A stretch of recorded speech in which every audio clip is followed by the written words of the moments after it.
이 세상은 시험의 연속입니다. 일반적으로 세상에서 시험 그러면 실력을 평가해서 어떤 당락을 결정하거나 순위를 매기는 일을 시험이라 부릅니다. 그러나 인생이나 신앙에 있어서는 이런 일반적인 시험의 개념과는 다른 의미로 사용되기도 합니다. 동서고금을 막론하고 시련과 가혹한 시험은 사람을 더 견고하게 만들고 성숙한 사람으로 만든다는 교훈을 주고 있습니다. 맹자는 이런 이야기를 했습니다. 하늘은 한 사람에게 큰 임무를 내릴 때에 반드시 먼저 그의 의지를 시험하며 근고를 힘들게 하고 배를 골게 하여 육신을 궁하게 하며 온갖 유혹으로 그 행실에 혼란을 준다. 그러므로 마음이 움직이고 참을성이 생겨나며 이로운 점이 많아져 못할 일이 없게 된다 하는 말입니다. 그러니까 큰 사람이 되기를 원하는 사람은 하늘이 벌써 시험과 고난과 유혹을 겪게 해서 인내와 또 능력을 얻는 과정을 얻게 한다라는 겁니다. 꼭 성경의 진리가 아니더라도 이 성숙한 사람은 자신이 겪게 될 시련과 또 고난을 통해서 성장과 또 사명을 위해 준비되는 과정으로 여기게 된다는 겁니다. 특히 영적으로는 시험이 더 깊은 신앙의 경지에 이르기 위해 통과하는 과정으로 보기도 합니다.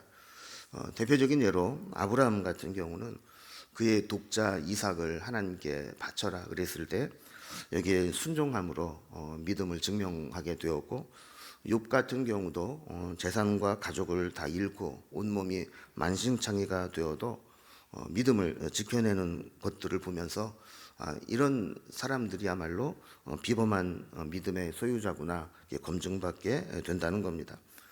히브리서 12장 8절에 보면 징계는 하나님의 자녀라면 다 받는 것이다 이렇게 얘기하면서, 만약에 나에게 징계가 없다면 그것은 하나님께서 우리를 친아들이 아니라 사생자로 여기는 게 아닌가 싶을 정도로 하나님은 사랑하는 자에게 때로는 징계를 통해서 시련을 통해서 옳은 길로 인도하고 또 강한 사람으로 만들게 된다는 것입니다. 이 시험을 잘 통과해내면 믿음의 외인으로 성장하게 됩니다. 아브라함이나 욥 이외에도 감당하기 힘든 시련과 시험을 겪으면서 끝까지 하나님을 붙잡고 말씀을 의지해서 이겨낸 자들은 믿음의 사람이라는 칭함을 받게 됩니다. 그런데 안타깝게도 많은 사람들이 이런 시험이 올 때 이 시험을 극복하지 못해서 주저앉아 버리고 무너지는 경우가 많습니다. 그래서 어떤 사람은 시련과 시험이 걸려 넘어지는 걸림돌이 되기도 하고, 또 어떤 사람에게는 그 시험과 시련이 더 높은 곳으로 뛰어오를 수, 도약할 수 있는 디딤돌이 되기도 하는 것이죠. 예수님도 공생애를 시작하시면서 시험을 통과해 내셨습니다. 오늘 본문 1절에 보면 예수님이 요단강에서 돌아오셔서 이제 광야로 오시게 되는데 광야에서 40일간을 지냈다 이렇게 기록을 하고 있습니다. 예수님이 공생애를 시작하시면서 요단강에서 세례를 받으시고 그리고는 광야로 오셔서 시험을 당하셨다 하는 겁니다. 이 광야라고 하는 것에 뭐 특별한 의미를 부여하기도 하지만 시험은 장소를 가리지 않는 것 같습니다. 척박하고 사람이 살기 힘든 광야에서도 시험은 있고, 가장 완벽한 장소였던 에덴에서도 최초의 인간이 시험에 걸려 넘어지기도 했던 것을 보면 시험은 장소가 문제가 아닌 것이죠. 오늘 우리는 예수님의 시험을 좀 살펴보려고 하는데요. 우리는 이런 생각을 할 수 있습니다. 예수님에게도 시험이 필요한가? 또 예수님에게도 그 시험이 될 수 있는가 하는 것이죠. 아까 시험과 시련을 통해서 우리를 더 성장하게 만들고 믿음을 인정받게 한다 그랬는데, 그런 의미라면 예수님이 굳이 시험을 받으셔야 될 이유가 있는가 하는 것이고, 또 하나님이시라면 인간이나 그것이 시험거리가 되는 것이지 하나님에게도 그것이 시험거리가 되는가 하는 생각을 할 수 있다라는 겁니다. 먼저 결론부터 말씀을 드리면, 예수님이 굳이 이 시험을 받으시고 시험을 이겨내신 이유는 예수님을 위해서가 아니고 우리를 위해서라는 겁니다. 먼저 예수님은 이 땅에 오실 때 우리의 죄를 대신 지고 속해 주시기 위해서 대속 제물이 되어 십자가에 죽으시러 오셨습니다. 그 제물이 되려면 흠 없는 온전한 제물이 되어야 하는데, 그 온전한 제물이 되기 위해서는 우리가 똑같은 육신을 입고 오셔야 됐다라는 것이죠. 그리고 우리가 가질 수 있는 모든 육체의 연약함과 시험을 다 이겨내면서 완전한 제물로 바쳐지기를 원하셨다라는 겁니다. 또한 예수님은 우리를 위해서 시험을 당하시고 이겨내는 것들을 보여주시면서 믿음의 사람들도 예수님처럼 시험을 이겨낼 수 있다라는 것을 보여주고 격려하기 위함이라는 겁니다. 그래서 히브리서 4장 15절에 보면 예수님은 우리와 똑같이 시험을 받으신 분이지만 죄는 없으시다. 시험에 걸려 넘어지거나 거기에서 무너지지 않았다 하는 것이죠. 또 히브리서 2장 18절에도 보면 예수님이 친히 시험을 받아 고난을 당하시며 그 시험을 이겨내심으로 시험 받는 자들을 능히 도우실 수 있다라는 겁니다. 그러니까 예수님이 하늘에 계시고 우리 인간의 연약함을 경험하지 않으셨다면 모르지만 우리가 똑같은 인간의 몸을 입고 오셔서 우리가 당할 수 있는 모든 시련과 시험을 다 이겨냈기 때문에 그 모든 연약함을 아시는 주님께서 우리를 시험 당할 때 도우실 수 있게 되었다 하는 겁니다. 그래서 사순절 첫 번째 주일을 맞이하면서 예수님께서 시험에서 이렇게 이겨낸 이 모습들을 우리가 살펴보면서 우리도 시험에 넘어지지 않고 믿음으로 그 시험을 넘어서는 그런 신앙을 갖고자 말씀을 함께 나누게 됩니다.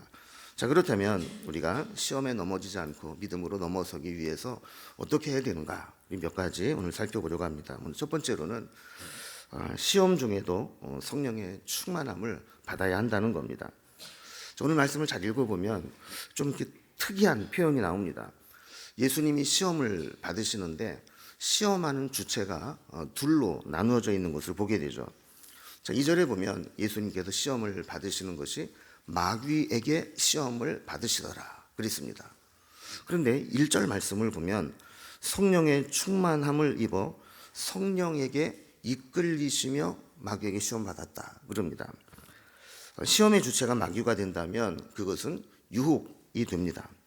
인간적인 연약함을 빌미로 미혹하거나 또 강력한 힘으로 굴복시키는 그런 시험이 되는 것이죠. 그러나 시험의 주체가 성령님이라면 역경을 연단으로 만들어 또 초월적 결과를 만들어 내는 것이죠. 하나님은 우리를 미혹하는 시험은 하지 않으시다고 말씀합니다. 야고보서 1장 13절 14절에 보면 하나님은 악에게 시험을 받지도 않으시고 아무도 시험하지 않으신다 그랬습니다. 우리가 만약에 시험을 받는다면 그것은 하나님이 우리를 미혹하고 시험한 것이 아니라 각자가 자기 욕심에 이끌려 미혹됨으로 스스로 시험을 당하는 것이다 이렇게 말씀을 하고 있습니다. 그리고 예수님은 이 시험을 당하실 때 이 시험에 넘어지지 않고 그것을 극복하고 이겨내는 비결을 보여주십니다. 그것이 미혹이 되었건 시련이 되었건 테스트가 되었건 어떤 의미든 성령님의 인도하심 속에 있으면 그 시험은 하나님의 선한 결과를 만들어낸다라는 것을 보여주시는 것이죠. 성경은 우리가 시험에 어떻게 대응하느냐에 따라서 그 시험이 우리에게 어떤 무너뜨리게 만드는 위기가 되기도 하고 우리 오히려 그것이 기회가 되어서 더 성장하고 발전하는 기회가 되기도 한다라고 말씀을 합니다. 야고보서 1장 12절에 보면 시험을 참고 견뎌낸 자에게는 하나님께서 약속하신 생명의 멸류관을 얻을 것이라고 약속해 주고 있습니다. 또한 성령의 도우심 속에 받는 시련은 우리가 능히 감당할 수 있는 시험이라고 말씀합니다. 고린도전서 10장 13절에 보면 사람이 감당하지 못할 시험 당함을 허락지 않으셨다 그럽니다. 하나님께서 내게 어떤 시험을 주셨다는 것은 내가 그것을 감당할 수 있다고 하나님이 여겨주신다는 겁니다. 그런데도 불구하고 난 도저히 이 시험을 더 이상 감당할 수 없다 그러면 그때 하나님은 우리에게 피할 길을 열어주셔서 그 시험을 이겨낼 수 있게 한다라는 겁니다. 여러분, 성령의 도우심이 없이 마귀의 시험을 이길 수 있는 사람은 없습니다. 성령께서 내 마음과 생각과 행동을 다스리도록 내어드리고 내 감정이나 고집이나 완악함이 나를 지배하지 못하도록 할 때 우리는 시험이 올 때 그것을 이겨낼 수 있다는 겁니다. 여러분, 성령의 충만함 받는다, 우리가 이런 얘기를 많이 합니다. 성령의 충만을 받는다는 게 어떤 의미일까요? 문자적으로 보면 뭘 가득 채운다라는 의미처럼 보이지만 더 중요한 개념은 성령의 지배를 받는다라는 의미입니다. 성령님이 내 속에 가득 임하셔서 하시는 게 뭐냐면 나를 충만히 지배하신다 하는 겁니다. 그래서 내 의지를 성령님의 지배하심에 맡기게 되는 것, 이것이 성령 충만한 상태라는 겁니다. 오늘 본문의 병행 구절인 마가복음 1장 12절에 보면 성령이 곧 예수를 광야로 몰아내신지라 그랬습니다. 여기 보면 성령님이 예수님을 광야로 몰아내셨고 예수님은 수동적으로 그곳에서 쫓겨나시는 것처럼 기록을 하고 있습니다. 여기서 보면 성령의 충만함을 받는다는 게 뭐냐, 성령님이 인도하실 때 수동적으로 따라가는 것, 성령님의 지배하심에 나를 맡기는 것, 이것이 성령의 충만함이라는 겁니다. 그런데 많은 사람들이 실수하는 것이 시험을 당할 때 성령님의 지배를 받으려고 하지 않는다는 겁니다. 시험을 딱 받으면 자기 기분에 따라, 감정에 따라 결정하고 행동해 버리는 경우가 많습니다. 내가 영적으로 충만할 때, 예배의 자리에 나올 때, 기도할 때, 또 은혜를 받을 때, 이때는 성령님의 충만함을 사모합니다. 자연스러운 현상입니다. 물론 이런 때도 성령의 충만함이 필요하고 성령의 충만은 우리에게 유익합니다. 그러나 정말 성령의 충만이 필요할 때는 내가 시험에 들었을 때, 미혹을 받아 흔들릴 때, 마음이 상하고 악에 빠지기 직전일 때, 그때야말로 성령님의 충만함을 사모하고 성령님의 다스리심을 받아야 될 때라는 겁니다. 여러분, 우리는 뭔가 살아가면서 뭔가 좀 이상하다, 이게 아닌 것 같다 싶을 때는 내가 혹시 시험에 들지는 않았는지 나 자신을 돌아봐야 합니다. 그리고 내가 만약에 시험에 들었다 싶으면 내가 이 시험에 들었을 때 성령의 충만함 가운데 있는지를 점검해 보아야 합니다. 그래서 내가 어떤 생각을 발전시키기 전에, 내가 어떤 말을 내뱉기 전에, 어떤 행동을 하거나 어떤 결정을 내리기 전에 내가 지금 하고자 하는 것이 성령의 지배하심을 받고 있는지, 아니면 내 욕망이나 감정이나 내 고집에 의해 움직이는지를 점검해 보아야 합니다.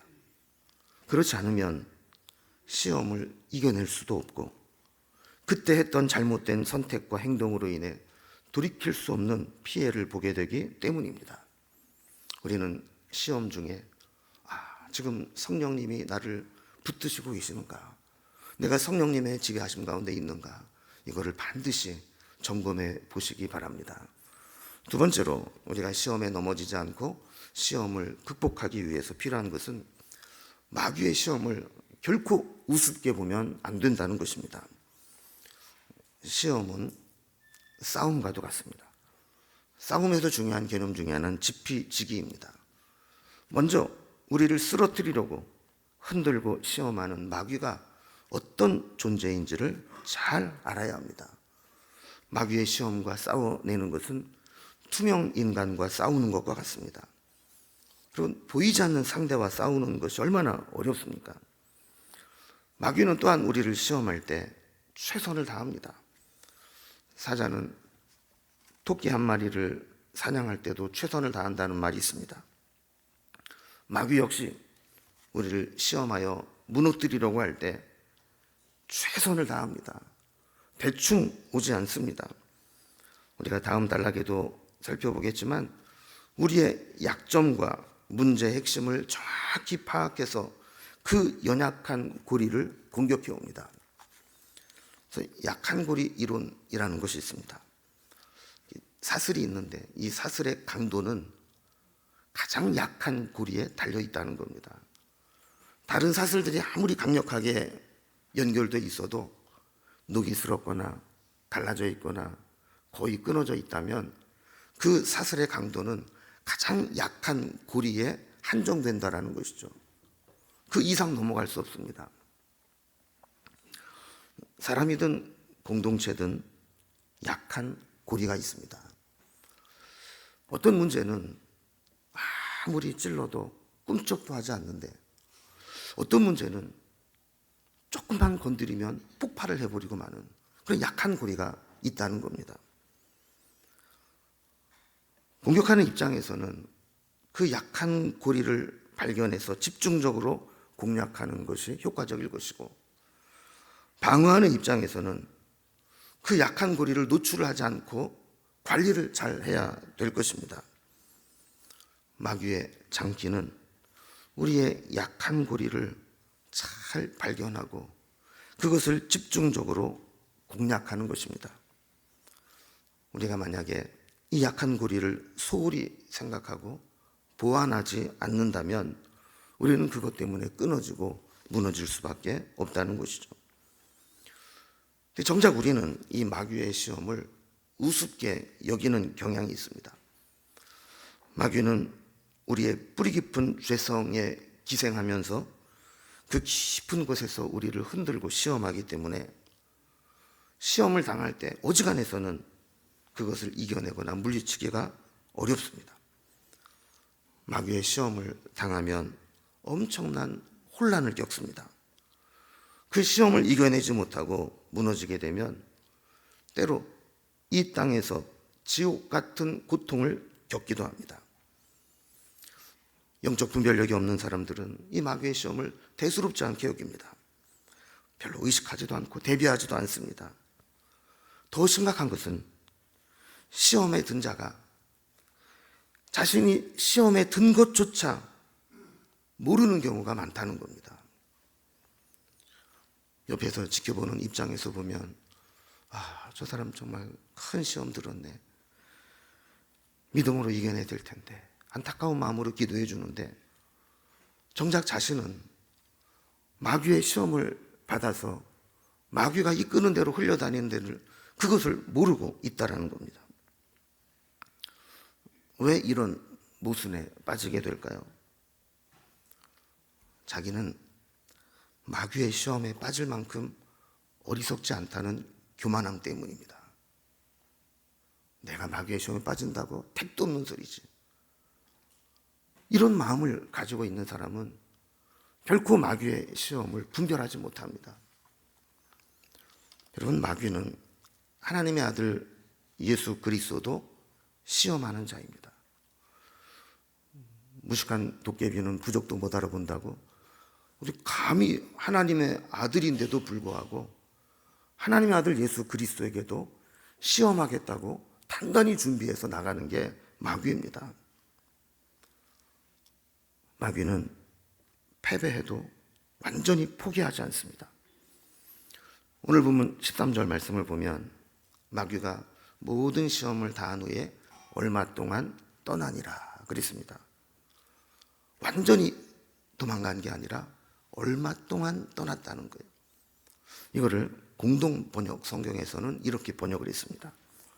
악마는 이렇게 여러 가지로 유혹해 본 끝에 다음 기회를 노리면서 예수를 떠나갔다. 포기한 게 아니고 다음 기회를 노리면서 일단 후퇴했다라는 겁니다. 마귀는 예수님께서 십자가에 달려 구원 사역을 완성하시는 그 마지막 순간까지 포기하지 않았습니다. 그래서 십자가에 달려 고통을 당하며 타들어가는 갈증과 물과 피를 몸에서 다 쏟아 힘겨워하며 정신이 혼미해갈 때 그때도 포기하지 않고 조롱하며 시험했습니다. 마태복음 27장 40절에 보면 내가 만일 하나님의 아들이거든 자기를 구원하고 십자가에서 내려와 봐라. 이렇게 충동하며 십자가 구원 사역을 이루지 못하게 했던 것입니다.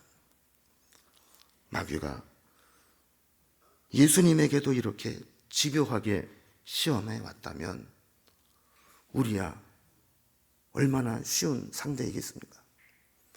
사실 하나님께서 마귀에게 허용하지 않아서 마귀가 우리를 집요하게 흔들지 못해서 그렇지, 마귀가 마음먹고 작정하고 달려들어서 흔들어댄다면 우리의 힘으로 마귀의 시험을 이겨낼 수 있는 사람이 누가 있겠습니까?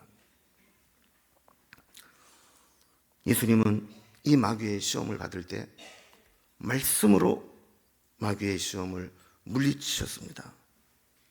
마귀의 시험은 말씀 이외에는 이겨낼 수 없음을 보여주신 겁니다. 4절에도 보면 기록된 바, 사람이 떡으로만 살 것이 아니라.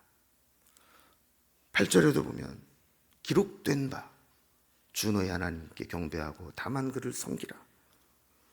12절에서도 이르시되 주 너의 하나님을 시험하지 말라 하였느니라. 기록된 바, 이르시되, 이런 게 무슨 얘기입니까? 하나님의 말씀으로 물리치셨다라는 겁니다. 자신의 힘으로 마귀를 이길 수 있는 사람은 없습니다. 우리가 말씀의 사람이 되어야 하는 이유가 여기 있는 것입니다. 우리가 말씀의 사람이 된다는 게 무슨 의미일까요? 오늘 본문을 통해서 보면 적어도 우리에게 시험이 올 때, 내가 시험 당하고 있다고 느낄 때 그 시험을 이겨낼 수 있는 말씀이 생각날 정도는 되어야 된다는 겁니다. 요즘에 참 다행인 것은 요즘엔 참 검색 기능이 잘 돼 있어서 우리가 말씀을 완벽하게 외우지 못한다 할지라도 시험 당할 때 이런 말씀이 있었지라는 것만 생각이 나도 대충 검색어를 치면 지가 알아서 쫙 찾아줍니다. 그러니까 우리가 말씀의 사람이 된다라고 하는 것은 내가 어떤 시험을 당할 때 이 시험에 하나님 말씀은 뭐라고 말씀하고 있는지를 생각해낼 수 있는 그 정도, 적어도 그 정도는 되어야 시험을 이길 수 있는 말씀의 사람이라 할 수 있다는 겁니다. 여러분, 우리는 다시 한번 다짐할 필요가 있습니다. 나는 못 믿는다, 말씀으로 이기겠다, 이런 각오를 가지고 내가 시험을 만났을 때 이 시험에 대해서 하나님은 뭐라고 말씀하시고 있는지 이것을 찾아보고 말씀으로 대적할 수 있기를 바랍니다. 마지막 세 번째로, 시험에 넘어지지 않고 넘어가려면 마귀가 노리고 있는 우리의 약점을 알아야 합니다. 아까 싸움에서는 지피지기가 중요하다고 했죠. 두 번째 단락에서 우리를 대적하는 마귀의 실체를 알았다면 이제 시험 당하는 우리 자신의 연약함도 분별할 필요가 있습니다. 우리의 약한 고리는 무엇인가, 나의 약점은 무엇인가를 정확히 분석해서 그것으로 마귀가 공략해 올 때 그것을 막아낼 수 있어야 되는 거죠. 복음서에 보면 마귀가 예수님을 시험한 것이 세 가지 나옵니다. 이 돌들에게 명하여 떡이 되게 하라. 네가 만일 내게 절하면 천하 만국의 모든 권위와 영광을 네게 주겠다. 성전 꼭대기에서 뛰어내리라. 그럼 하나님이 너를 보호할 것이다. 여러분, 인간은 굶주림과 궁핍의 고통, 또 남들보다 앞서고 우월하게 인정받고 싶어하는 욕망, 하나님이 정말 나를 사랑하시고 능력을 나타낼 수 있는 분인지 그 사랑을 확인해 보고 싶은 갈증이 있습니다. 이것을 믿음으로 풀지 못하게 되면 마귀는 이 부분을 가지고 우리를 시험에 오게 되고 거기에 흔들릴 수밖에 없다라는 겁니다. 사람마다 약한 부분이 다 다릅니다.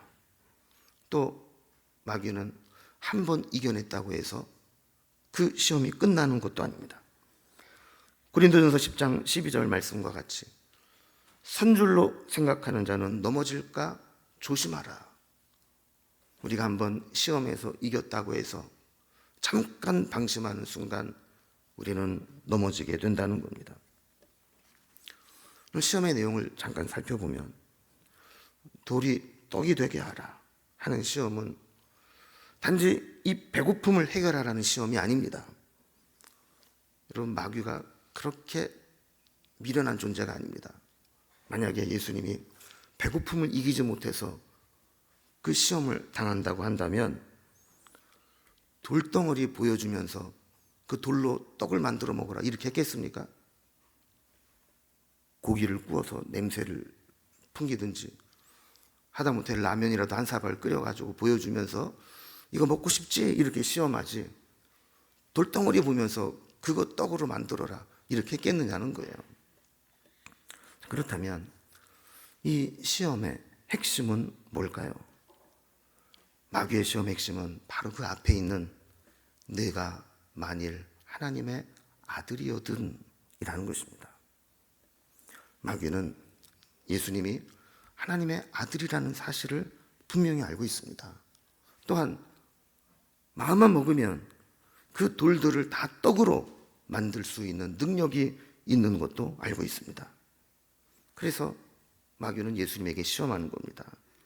네가 이런 능력이 있는데 굳이 십자가를 질 필요가 있겠느냐? 어차피 네가 구원자가 되려면 이 돌들을 떡으로 만들어서 굶주린 백성들에게 나누어 주면 너는 이 땅에서 구원자가 될 것이 아니냐? 굳이 하나님의 아들이 고통스럽게 십자가를 질 필요가 있겠느냐 하는 시험입니다. 능력이 없는 자에게는 시험이 되지 않습니다. 능력이 없는데 할 수 있는 게 뭐가 있겠어요? 포기하는 거죠. 그러나 능력이 있음에도 불구하고 그것을 절제해야 되고 하나님의 뜻이 아니라면 포기해야 되는 것, 그것이 진짜 시험이라는 겁니다. 두 번째 시험도 마찬가지입니다. 5절에 보면 마귀가 예수를 이끌고 올라가서 순식간에 천하만국을 보여주었다 그럽니다. 이 천하만국은 어떤 학자는 로마라고 하기도 하고 어떤 학자는 예루살렘을 보여주었다고도 합니다. 어떤 사람은 예수님을 순식간에 데리고 순간 이동을 해서 보여주었다고 하기도 하고 또 어떤 사람은 앞에 환상처럼 쭉 펼쳐 보여주었다고 이야기하기도 합니다. 방법이 중요한 게 아니라 마귀는 그것들을 쭉 보여주면서 자기에게 절하기만 하면 이 모든 것들을 다 주겠다고 호언장담하는 것입니다. 마귀는 그것이 자기 것이 아님에도 불구하고 마치 자기 것인 것처럼 주장하고 자기가 그것을 줄 수 있는 것처럼 거짓말을 한 것입니다. 이 시험 역시 하나님의 아들이 왜 굳이 힘든 십자가의 길을 가느냐 하는 겁니다. 얼마든지 쉬운 길이 있다는 겁니다. 눈 한번 딱 감고 나에게 절하기만 하면 이 모든 것을 주겠다는 겁니다. 네가 이 세상의 왕이라는 사실을 증명해 주겠다는 겁니다. 여러분, 우리도 마찬가지입니다. 항상 쉬운 길이 문제입니다. 쉽고 편안한 길이 마귀가 유혹하는 길일 가능성이 매우 높습니다. 그럼 특히 우리가 돈이 급할 때 쉽게 돈 버는 법이 보인다면 그것이 시험일 가능성이 많습니다. 성공에 목말라 하고 있는데 쉽게 성공할 수 있는 길이 보인다면 그것이 시험일 가능성이 높습니다. 그래서 우리는 우리 앞에 갑자기 쉽고 편안한 길이 열린다면 아, 이게 하나님의 은혜구나, 덥석 그 길로 들어서지 말고 이 쉬워 보이는 길이 내가 시험에 빠져드는 길은 아닌지 고민할 필요가 있는 것입니다.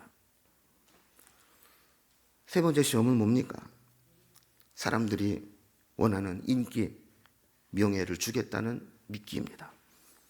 9절에 보면 예수님을 예루살렘 성전 꼭대기에 세우고 거기에서 뛰어내리면 하나님이 너를 안전하게 지켜주어서 사람들의 칭찬과 명성과 인기를 얻게 해주겠다는 겁니다.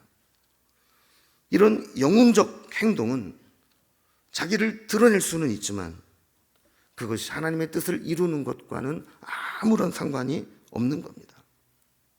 그래서 자기를 드러내고 싶은 유혹이 생기고 자기 뜻을 주장하고 싶어 하고 자기의 뜻대로 움직이려고 하고 자기를 높이려고 하는 마음, 그것이 우리에게 심각한 시험이 된다는 것을 알아야 합니다. 이제 말씀을 정리합니다. 우리에게도 뿌리 깊게 남아있는 육신의 정욕과 안목의 정욕과 이생의 자랑이 있습니다. 이것은 우리의 매우 취약한 약한 고리입니다. 이것을 관리하지 못하면 시험에서 이겨낼 수가 없습니다. 여러분, 오늘 말씀을 들으면서 나의 약한 고리, 우리의 약한 고리는 무엇인지 돌아볼 수 있기를 바랍니다. 그리고 내가 시험에 당하고 있다라고 생각될 때 나는 정말 성령 안에 있는가, 성령의 다스리심을 받고 있는가 점검합시다. 그래서 성령과 말씀으로 이 시험을 이겨내십시다. 예수님께서 마귀의 시험을 이기신 모범 답안을 우리에게 보여주시면서 너희도 능히 시험을 이겨낼 수 있다 하시며 우리를 응원해주고 계십니다. 예수님의 응원을 힘입어 우리도 시험에 걸려 넘어지는 자가 아니라 시험을 넘어선 그런 믿음으로 성장할 수 있기를 주님의 이름으로 기원합니다.